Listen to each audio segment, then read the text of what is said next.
반갑습니다, 여러분. 김바닥입니다. 최근에 초토끼와 함께 쇼츠 이무이 영상을 많이 올렸는데요. 그 중에 영상 100개를 모아서 이렇게 모음집으로 올리게 되었습니다. 해석을 맞춰주신 분들의 댓글도 함께 포함해서 제작했으니까 답답한 거 없이 재밌게 즐겨주시기 바랍니다. 그럼 김바닥 초토끼의 이무이 영상 모음집, 그 첫 번째 영상 시작합니다. 늦은 새벽, 집에 불이 났다며 아버지가 날 다급하게 깨웠다. 우리 아버지는 2년 전 화재로 돌아가셨다. 올해 5살이 된 내 아들은 며칠 전 옆집 강아지를 목 졸라 죽여 주변 사람들을 경악시켰다. 그러니 애엄마도 아들이 죽인 거라고 말하면 경찰이 믿어주지 않을까?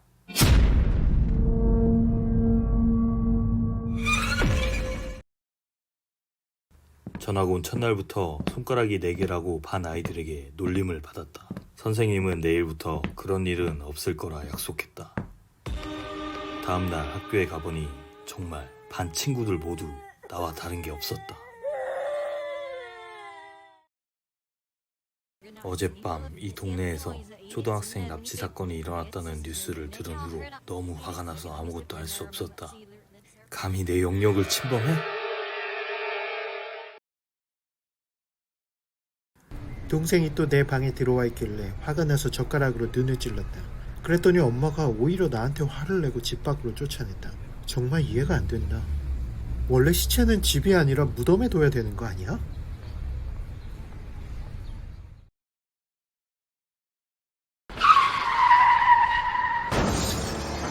길을 건너다 사고로 트럭에 치여 이 세계로 넘어온 지도 어느덧 5년. 마침내 모든 역경을 이겨내고 내 세상을 위협하는 마왕을 문질렀다! 라고 생각했다. 돌아가신 엄마가 눈을 기증해 주셔서 태어나 처음으로 앞을 볼 수 있게 되었다. 근데 이상하다. 아빠가 말하길 엄마는 차 사고로 세상을 떠났다고 했는데.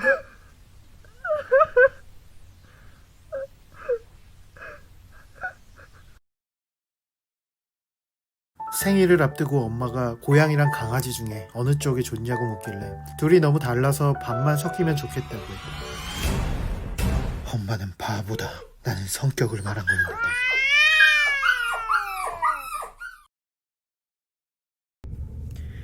아들이 지하실에서 어린아이 시체를 발견했다며 울면서 뛰어 올라왔다.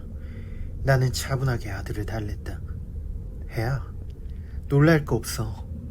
우리 둘을 이어준 게 바로 그 아이니까 고맙게 생각해야지. 요새 동네 강아지들이 자꾸 없어지더니 내 친구 복돌이도 아침부터 안 보이기 시작했다. 하루 종일 울다가 겨우 잠들었는데 밤에 엄마 아빠의 대화 소리가 들려왔다. 내가 말했잖아요.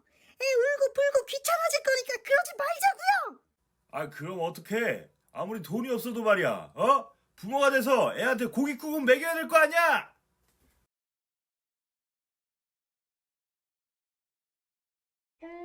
마을에 자꾸 기괴한 일들이 일어난다면서 사람들이 뒷산의 공동묘지를 다른 곳으로 옮긴다고 했다. 그랬더니 아빠가 더 이상 장사를 할 수 없어 가게 문을 닫게 되었다며 화를 냈다. 제발 아빠랑 같이 살아달라고 몇 번이나 부탁했지만 딸아이는 끝까지 엄마를 따라가겠다고 한다.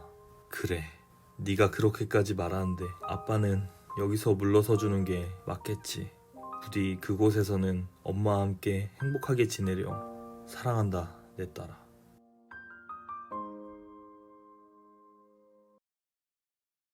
너는 나를 소유하겠다며 다리를 부러뜨리고 팔을 자르고 온몸에 바느질을 해댔어.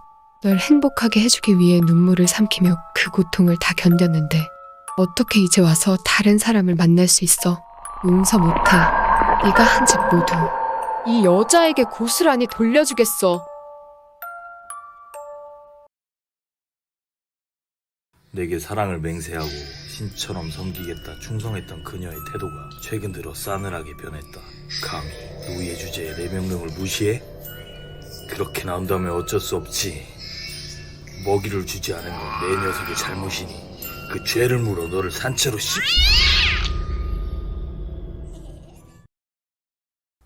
어디서부터 가정교육이 잘못된 걸까?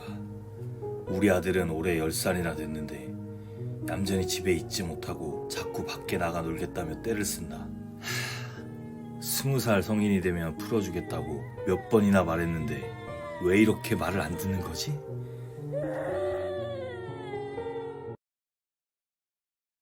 날 배신하고 다른 남자에게 갔던 그녀가 다시 내게 돌아와 사랑을 갈구하고 있다. 그래, 이제라도 정신 차렸다면 용서하고 받아줄게. 사랑해. 어서 내 손을 잡아!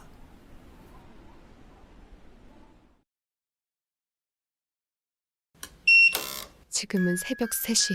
갑자기 현관문이 열리더니 세상에서 가장 멋진 남자가 방 안으로 들어왔다. 어떻게 된 거지? 어젯밤 카메라로 확인했을 때 이 남자 해외 출장용 가방을 들고 나갔는데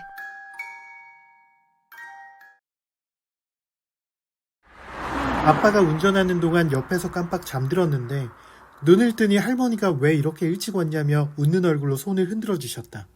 이게 어떻게 된 거지? 할머니는 작년에 돌아가셨는데?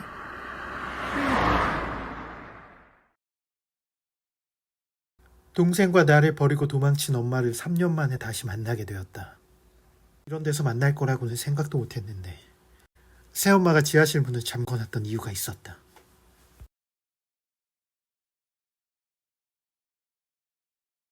의사 선생님이 말하길 수술 결과가 너무 좋아서 다음 달이면 의식이 돌아올 거라고 했다. 그랬더니 엄마가 행복한 얼굴로 나를 대리점에 반납해도 되겠다고 했다.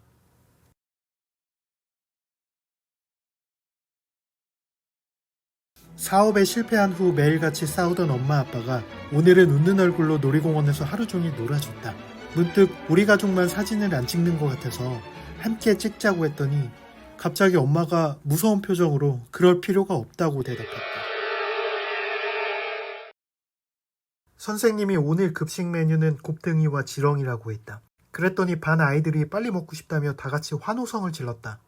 난 잘 모르겠다. 아무리 배가 고파도 그런 건 못 먹을 것 같은데.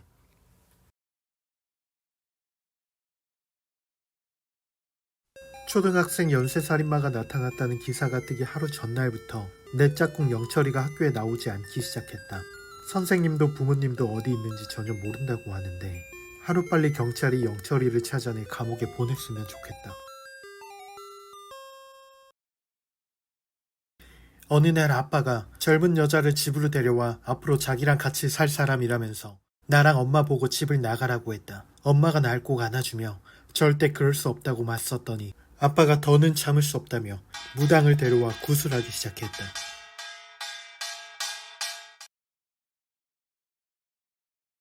우리 마을 뒤편에는 저주받은 사다리가 있다. 가까이 가는 것만으로도 악마의 저주를 받는다고 하지만 나는 호기심을 참지 못해 결국 그 사다리를 오르고 말았다. 그리고 마을 어른들이 수십 년간 숨겨왔던 진실을 마주할 수 있었다.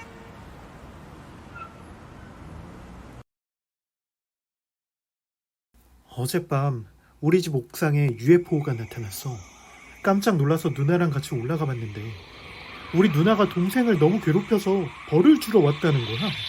그러더니 외계인이 갑자기 레이저를 쏴서 우리 누나를 죽였어. 과연 이 황당한 말을 경찰 아저씨들이 믿어줄까? 근데 솔직히 믿든 말든 별로 상관은 안 해. 어차피 난 촉법소년인데 뭐.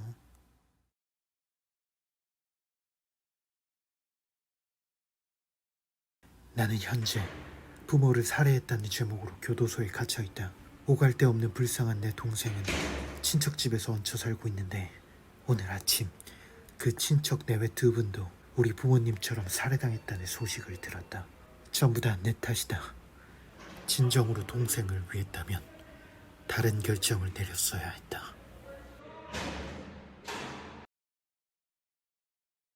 최근에 아빠와 연락이 돼서 엄마, 아빠, 나 이렇게 셋이 함께 살게 되었다. 나는 아빠를 처음 만나는 거라 조금 어색하고 불편한데 아빠는 회사까지 그만두고 내 옆에 붙어 하루 종일 나를 관찰하고 촬영한다. 그런 아빠가 불편하다고 엄마한테 말했더니 너무 신경 쓰지 말라고 오히려 핀잔이다. 그래, 남은 시간이 얼마 없으니 선물을 드린다고 생각하자.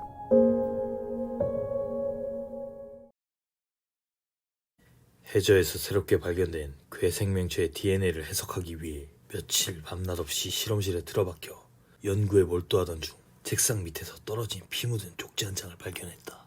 해당 괴 생명체는 자신이 죽인 상대의 기억과 지식을 흡수해 정체성을 착각하는 경향을 보인다. 이게 무슨 말이지?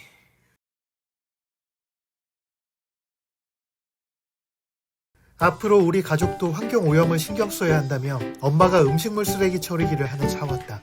우리 엄마 때문에 지구가 더 깨끗해진다고 생각하니 기분이 너무 좋다. 사용료는 1시간에 2만 원이라고 한다. 내 이름은 신데렐라다.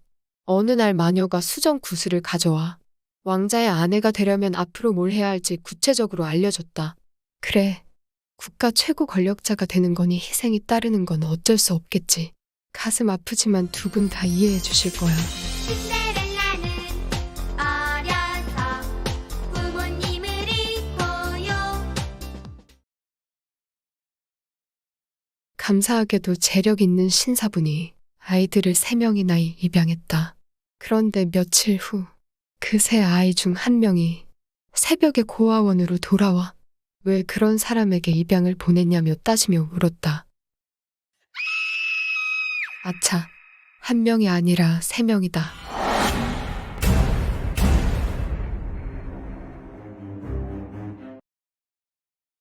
편의점 야간 알바를 하는데 손님 한 명이 다가와 조용히 속삭였다. 편의점 사장님이 창고 문틈 사이로 계속 날 무섭게 쳐다보고 있으니 조심하라고 말이다. 안 그래도 아까부터 진짜 고민이다. 어디든 빨리 치워야 하는데 손님이 계속 들어오네.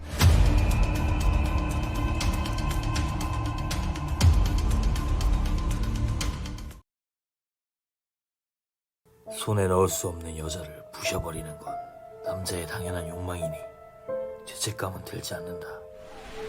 어떻게 해야 널 죽일 수 있지? 그래, 그 여자를 이용하자. 왕비님, 세상에서 가장 아름다운 여자는 당신이 아니라 백설공주입니다. 그렇단 말이지?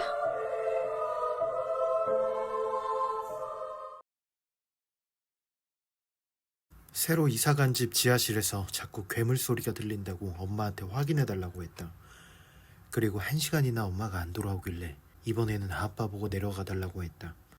시키는 대로 2명이나 내려보냈으니 이제 나는 살려주겠지?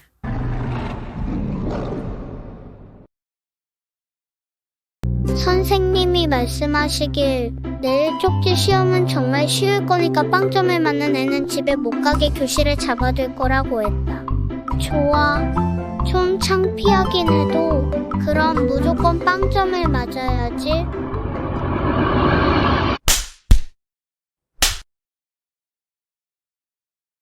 딸 아이가 말을 배우기 시작한 후로 인형을 갈기갈기 찢으며 왜 그랬어 왜 그랬어 라는 말을 반복한다. 도대체 알 수가 없네. 그 일은 나랑 산부인과 의사밖에 모르는 일인데.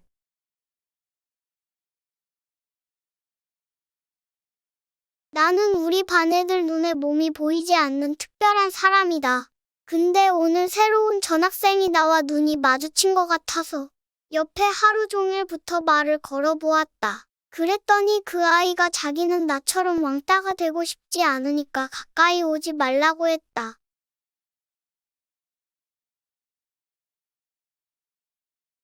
왜 소중한 건 잃고 나서야 알게 되는 걸까? 아무리 생각해도 나는 이혼을 후회하는 것 같다. 내일은 꼭 남편에게 보고 싶다는 전화를 해야겠다는 생각을 하며 집으로 돌아왔을 때 내 방 안에 편지가 한 장 놓여 있었다. 그 안에는 내 이름으로 작성된 유서가 들어 있었다.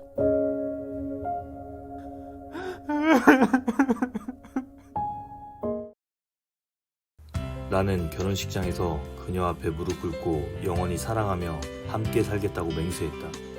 실수였다. 영원히가 아니라 죽을 때까지만이라고 정확히 명시해야 했다.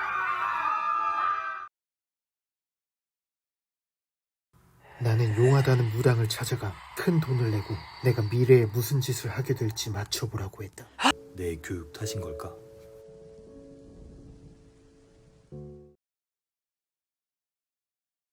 내 쌍둥이 언니는 나랑 다툼이 있을 때마다 사람들이 쳐다보든 말든 자기 손목을 긋겠다고 고래고래 소리를 지른다. 정말이지. 한두 번도 아니고 이 정도면 정신병원에 보내야 되는 거 아니야?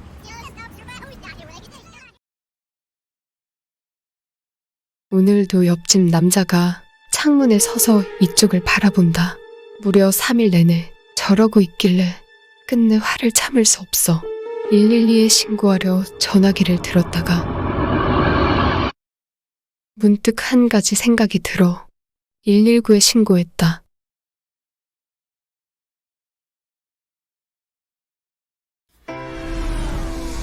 우리는 끝내 외계 문명과의 접선에 성공했다. 대표단은 그들을 직접 만나 지구 환경 문제를 도와달라고 부탁했고 다행히도 그들은 선진 문명을 활용해 적극적으로 돕겠다고 약속했다. 그리고 머지않아 인류는 그들의 손에 멸망하고 말았다.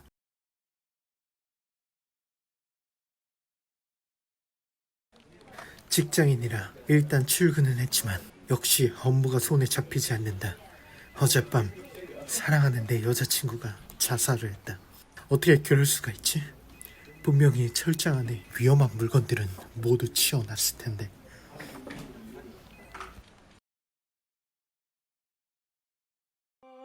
남자친구와 단둘이 일주일 동안 여행을 다녀왔는데 집에 돌아오자마자 가족들이 남자친구를 경찰에 신고하고 나를 정신병원에 강제 입원시켰다. 왜 아무도 우리의 사랑을 믿어주지 않는 거야? 도대체 스톡홀름 증후군이 뭔데 그래?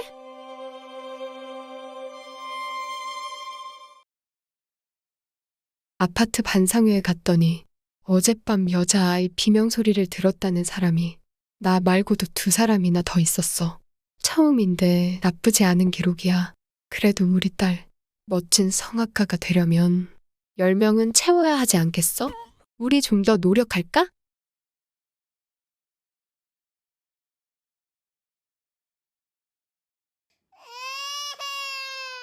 오늘도 엄마 아빠는 동생이 우는데도 서로 이혼을 하겠다며 소란스럽게 말다툼을 벌인다. 애를 하나씩 데려가겠다는데 아무래도 누나인 내가 두 분을 막아야 할 것 같다. 이렇게 되면 앞으로 부모님 둘 다 이혼은 못하겠지. 부디 동생이 엄마랑 아빠랑 오래오래 잘 지냈으면 좋겠다.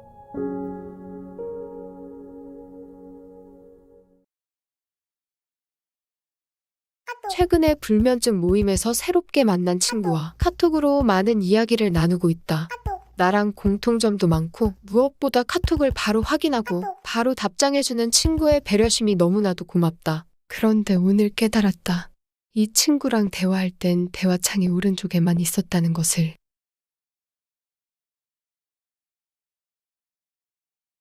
화장터 직원으로 취업했다가 단 하루 만에 그만두고 말았다. 세상 사람들은 생각도 못할 것이다. 화장터 철문이 닫힌 후에 얼마나 많은 비명 소리가 터져 나오는지.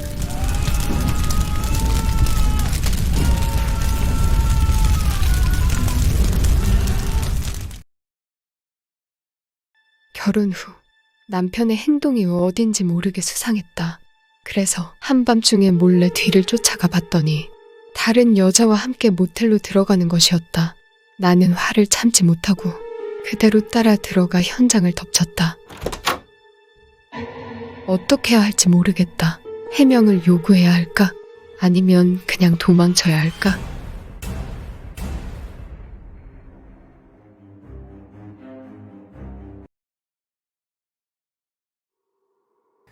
내 아들은 오지를 탐험하다 식인 부족에게 잡혀 잔인하게 잡아먹혔다.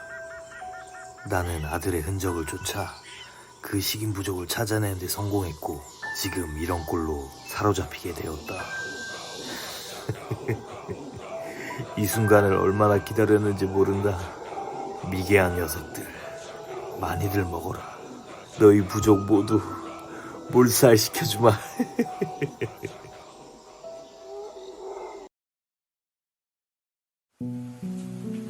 한 남자와 도박을 했다가 전 재산을 탕진하고 말았다. 남자는 비열하게 웃으며 자신의 불륜 상대를 죽여주면 돈을 모두 돌려주겠다고 제안했다.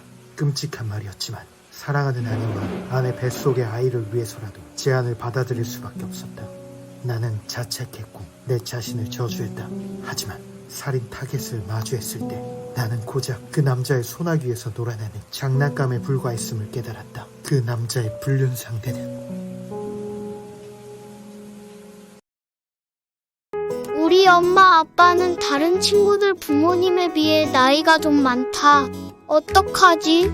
웃으면서 인사해야 하는데 다른 애들이 할머니 할아버지라고 놀릴까봐 좀 걱정이다.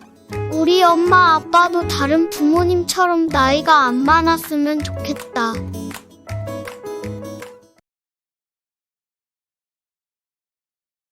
올해 5살이 된 우리 딸은 어디서 이상한 걸 배웠는지 어른들도 나는 심한 욕설을 내뱉기 시작했다. 아무래도 교육이 필요한 것 같아. 따끔하게 혼냈더니 다시는 그러지 않겠다며 뀨뀨! 귀여운 소리를 내며 앙증맞게 뛰어다녔다. 아무것도 모르는 나는 아이가 말을 잘 들어서 다행이라고 생각했다.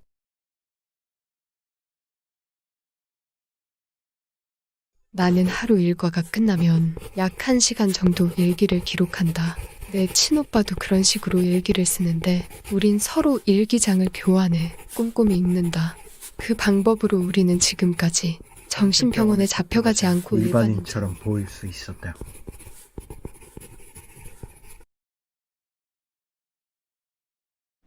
나는 스파이다. 현재 퇴로가 끊어져 산속에 고립되어 있다.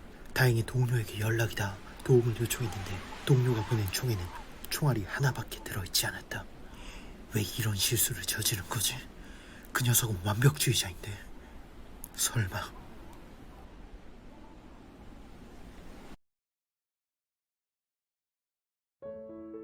민영이가 울면서 고백하길 자신의 절친인 수지가 오래전부터 날 사랑했다면서 날 받아줄 수 없다고 했다. 나는 더 이상 아픈 사랑을 이어가고 싶지 않았고 그날부터 수지를 만나 새로운 추억을 쌓아 올려갔다. 그러자 경찰이 말하길 이젠 피해자가 2명이나 되니 쉽게 빠져나가지 못할 거라고 했다.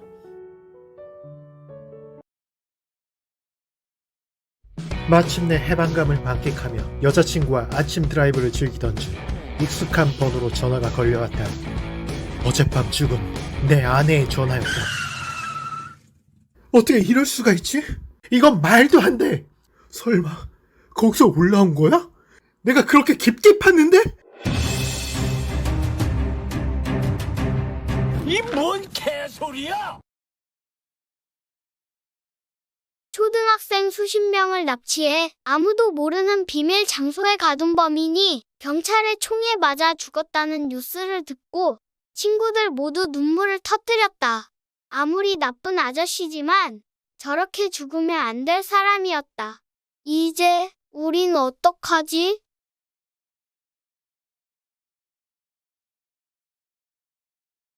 나는 홀로 어둠 속에 쭈그리고 앉아 침묵을 견디고 있었다. 약 1시간 정도 지났을 때 엘리베이터 인터폰에서 경비 아저씨의 반가운 목소리가 들려왔다. 아가씨, 지금 구조대가 도착했는데요. 우선은 아이부터 꺼낼 거니까 그 점 양해 부탁드립니다.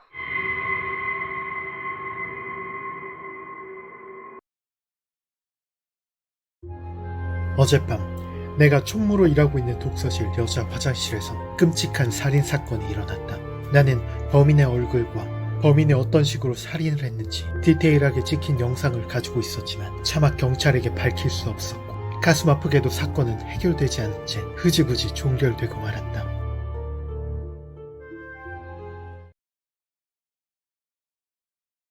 네, 여보세요? 예, 안녕하세요.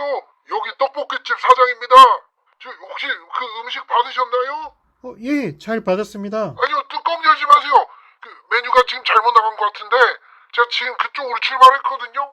그냥 드시면 내가 100% 환불해드리고 양도 더 많이 드릴게요. 제대로 왔는데? 로제 떡볶이 맛있기만 한데요? 아, 그래요? 메뉴가 제대로 갔나요? 아이고, 사장님. 요새 진상 고객 때문에 스트레스 많이 받으셨나 보다. 제가 사진도 잘 찍고 리뷰 좋게 해서 올릴 테니까 너무 걱정 마세요. 아이고, 그러면 다행이네요. 예, 그럼 맛있게 드세요. 조심히 들어가세요. 여보세요? 거기 경찰서죠. 제가 방금 떡볶이를 주문해서 받았는데요. 떡볶이 대신에 사람 손가락이 가득... 나는 한평생 가족도 자식도 없이 고독하게 살아왔다. 나이 60에 새 출발을 할 수도 없는 노릇이고 해서 작년부터 서비스를 시작한 기억 조작 시술을 받기로 결심했다. 여전히 혼자 살지언정 거짓 추억이라도 음미하고 싶었던 것이다.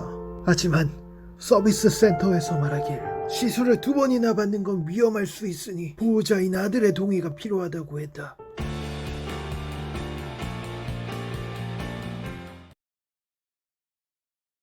나는 한평생 내가 감정 결함이 있다는 사실을 숨기고 살았다. 그렇게 평범한 남자와 결혼해 가정을 이루고 아이를 가졌는데 그 아이가 아동학대로 목숨을 잃는 바람에 세상 모두에게 내 정체를 들키게 되었다. 그런 남자를 평범한 남자로 보고 결혼한 내가 정상인일 수 없다는 게 배심원들의 최종 결정이었다. 엄마가 미안해. 안녕, 내 딸.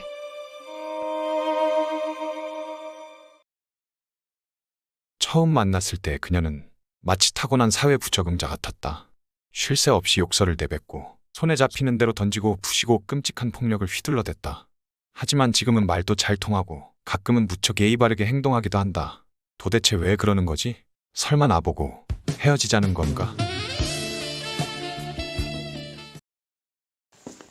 한밤중에 먼 길을 걸어서 엄마를 만나러 갔다.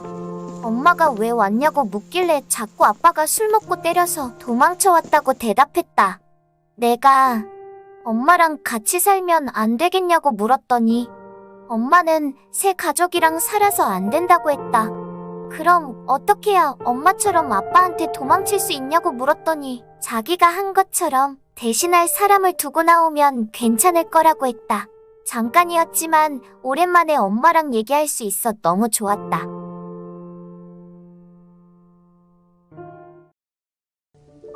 이번에 새롭게 전근 간 산골 초등학교에서 남학생 한 명이 숲에서 사라지는 사건이 일어났다. 마을 어른들과 경찰이 숲속을 샅샅이 뒤졌지만 그 어떤 흔적도 찾을 수 없었다. 그런데 며칠 후 정전 때문에 학교의 전기가 끊기는 일이 있었는데 지금은 쓰지 않는 급식실 냉장고에서 썩은 내가 풍기기 시작하길래 급하게 다른 곳으로 옮길 수밖에 없었다.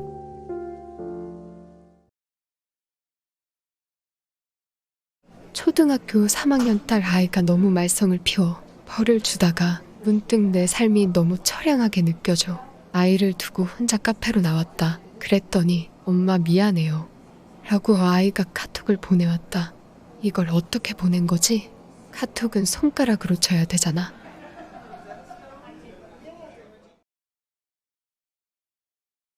지하실에 아빠의 시체를 숨겨놨는데 결국 경찰이 찾아냈다. 나는 어쩔 수 없이 내가 왜 아빠를 죽였는지, 아빠가 나한테 얼마나 나쁜 사람이었는지 경찰 아저씨들에게 자세히 설명했다. 하지만 아저씨들은 내가 아니라 엄마의 손에 수갑을 채웠다.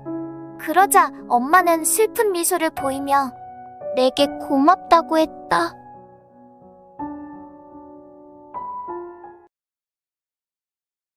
세상을 떠난 딸아이의 빈자리가 너무 허전해. 고아원에서 아이를 한 명 입양했다. 딸의 옷과 물건을 쓰게 해주고 혹시 어색함을 느낄까봐 친딸이 돌아온 것처럼 대해주었다. 하지만 아이는 첫날부터 반항하더니 끝내 경기를 일으키고 정신병원에 입원하고 말았다. 일이 이렇게 될 줄 알았으면 좀 기다려서라도 여자아이를 입양할걸.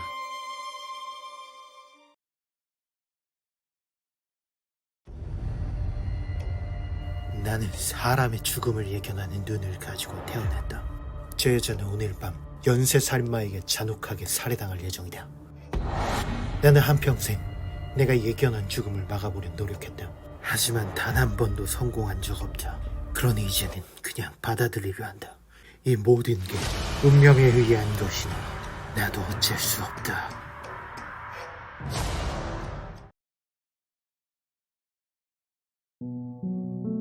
열 살짜리 여자아이의 미스터리한 죽음을 조사하던 중 한 가지 걸리는 점이 있어 개인적으로 피해 아동 할아버지의 집을 방문하게 되었다.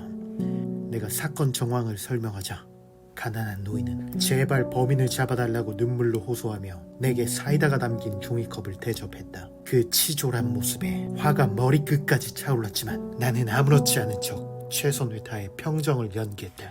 이 뱀 같은 새끼, 내가 누군 줄 알고 감히 이딴 사이다를 들이대?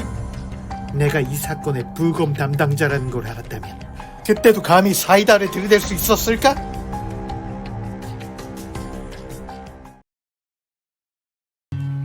마녀 아줌마는 엄마를 10초만 볼 수 있다고 했다. 그래서 시간이 얼마 없는데 바보처럼 자꾸 울음이 나와서 아무 말도 하지 못했다. 그랬더니 엄마가 웃으며 말했다. 말 안 해도 다 알아. 엄마가 곁에서 늘 지켜보고 있단다. 나도 사랑해.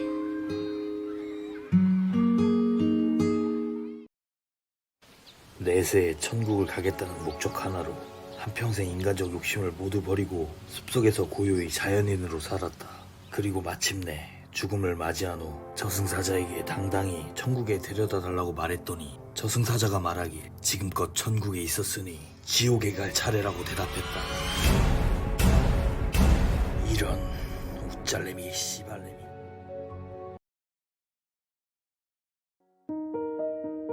소중한 우리 딸이 세상을 떠난 지도 언 30년. 우리 부부는 평생 죽음을 연구해 딸아이를 되살리는 데 성공했다. 물론 앞으로 해결해야 할 문제가 남아있지만 그래도 포기하지 않을 생각이다. 다른 저명한 과학자들이 그리했듯 우리 역시 언젠가 답을 찾아낼 것이다.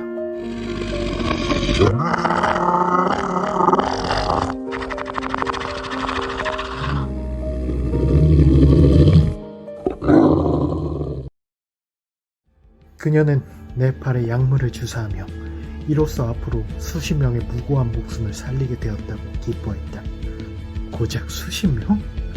내가 그렇게 우습게 보였나? 너희는 지금 최소 수천 명을 살린 거야. 알아?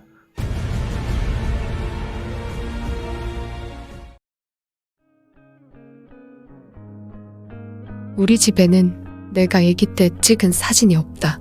아빠가 말하길 옛날에 집에 불이 나서 모두 타버렸다고 했는데 어제 우연히 아빠의 비밀 서랍장 안에서 내 어릴 적 사진을 한 장 찾을 수 있었다. 그 사진은 실종아동 전단지에 프린트 되어 있었다.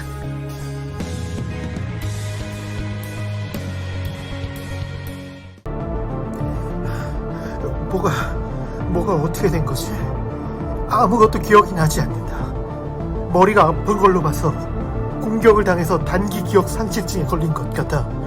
주변을 둘러보니 초등학생 아이들이 몽둥이를 들고 나를 죽일 듯 노려보고 있다.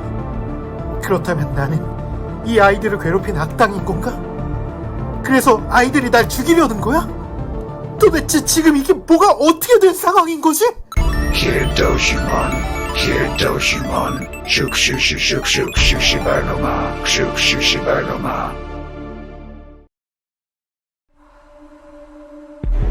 야, 저기 대철이 형 있잖아. 진짜 개쓰레기야. 저 형이 자기 여친이랑 하루 종일 붙어 다니는데 정작 자기 카톡 프로필에는 다른 여자 사진을 올려놓은 거야. 근데 그거 보고 여자친구도 별말 안 해. 아니, 그래서 내가 형들한테 저 사람들 괜찮은 거냐고 물어봤거든?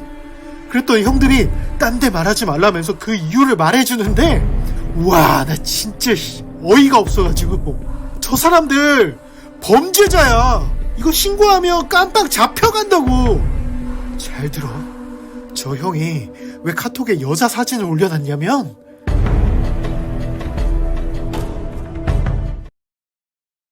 야, 너 아직도 대철이 형이랑 연락하냐? 내가 그러지 말라 그랬잖아. 내가 진짜 이거는 얘기 안 하려고 그랬는데 너 진짜 안 되겠다. 그 새끼 밤 12시 전에 무조건 집에 돌아가는 거 알지? 그렇게 여자 좋아하는데도 2차 안 가고 무조건 먼저 일어나잖아. 그거 왜 그런지 알아? 이거 진짜 형들이 얘기하지 말라 그랬는데. 잘 들어. 대철 형이 왜 12시 전에 무조건 집에 가냐면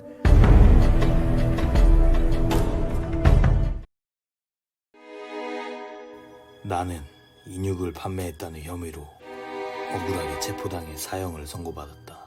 물론 그건 사실이 아니다. 그것들은 태어났을 때부터 격리 사육되어 사회화를 겪지 않고 가축으로 키워진 것들이다. 그딴 말도 못하는 하등한 것들을 어찌 인간으로 볼 수 있단 말인가?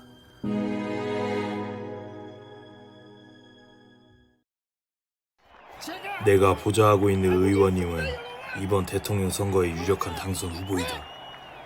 갑작스럽게 데뷔하여 정치 경력은 짧지만 마법 같은 화술로 좌중을 압도하는 묘한 인물이다. 그분이라면 올바른 리더십으로 이 혼란한 세상을 바로잡으리라 믿어 의심치 않는다. 하지만 최근 의원님 사진에 자주 나타나는 이상현상을 발견한 후 이 사실을 어떻게 받아들여야 할지 판단이 서지 않는다.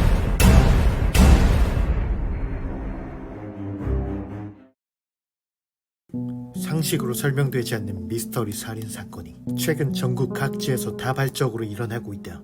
나는 사건 관련 CCTV를 확인하던 중 한 여자아이가 반복적으로 현장에 나타난다는 것을 알게 되었다. 물론 어린 여자아이가 이런 끔찍한 일을 저질렀을 거라고는 아무도 믿지 않을 겁니다. 그래도 좀 더 조심해 주십시오, 주인님.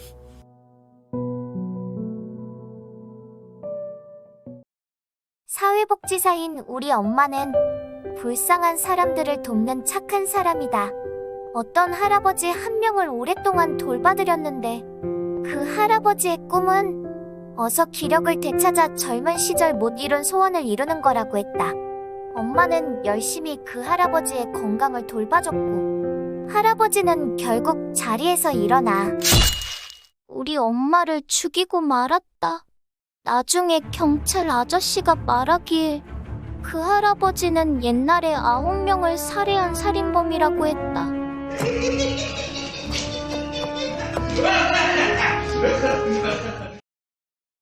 학교에서 돌아오는 길에 돌에 발이 걸려서 바보처럼 벽에 머리를 부딪혔다. 다행히 집이 멀지 않아서 울면서 걸어왔는데 도착해보니 엄마는 없고 뽀삐만 마당에 있었다. 그래서 뽀삐랑 놀면서 엄마 오길 기다렸는데 우연히 거울을 보니 내 모습은 안 보이고 뽀삐만 보였다.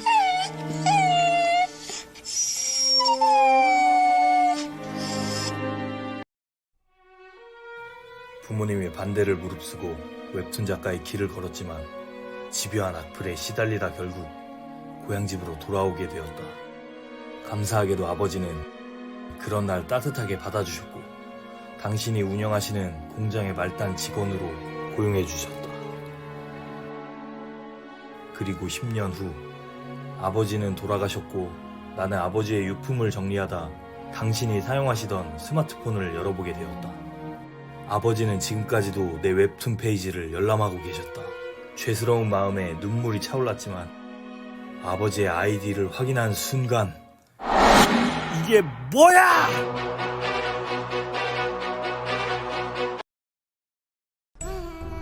꼬마야, 빨간 휴지 줄까? 파란 휴지 줄까? 저 죄송한데 저 흰색 휴지 있어서 벌써 썼어요. 흰색 휴지? 흰색 휴지가 있었다고? 야! 그거 휴지 아니야! 야, 그건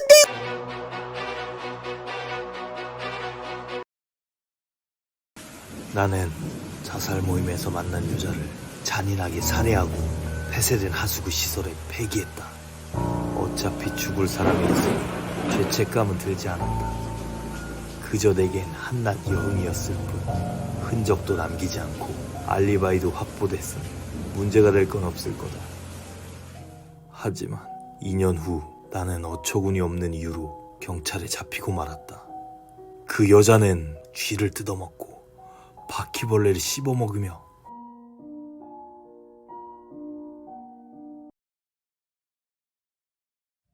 사부님, 제가 왔습니다. 어서 정신 차리세요. 아니, 이 위험한 곳에 네가 어떻게 온 거냐? 방금 제가 거미 귀신을 물리쳤습니다. 뭐라고? 그럼 그 악귀의 망상술법을 이겨냈단 말이냐? 네, 하지만 시간이 없습니다. 다른 요괴가 오기 전에 빨리 도망쳐야 합니다. 어서 제 손을 잡으세요. 아, 내가 너의 숨겨진 재능을 몰라봤구나. 이렇게 뛰어난 제자였다니. 괜찮습니다. 앞으로는 사부님의 안전은 제가 지키겠습니다. 그러니 저만 믿고 따라오세요.